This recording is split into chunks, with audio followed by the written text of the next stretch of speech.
So if you want to connect Lovable to ChatGPT, here is how you do it. So firstly, open up your ChatGPT, log into your OpenAI account, or go to your ChatGPT and log into your account. So once you have logged into your account, or once you're in, so now on your left side menu here, you will see an apps section here. You can just select the apps, or sometimes it will say GPT store.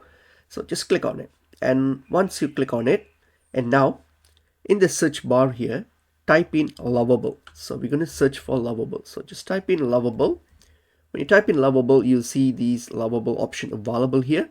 So then click on it. Once you click on it, all you have to do now is click on this connect option here. Click on connect. And once you click on connect, it's going to get you this page here. So all you have to do now is click on connect Lovable. And this will now take you to this page here where you have to follow these prompts. So you need to give access. So just follow the prompts to log into your Lovable account. You need to log into your Lovable account. So do that, and then you grant the permission. So click on allow to grant the permission. So once you do that, you will see that your account will be connected, and you can describe your app idea in the chat, and Lovable will build it for you. So this is basically how you can connect it. So as you can see, it's now connected, and that's basically pretty much it is.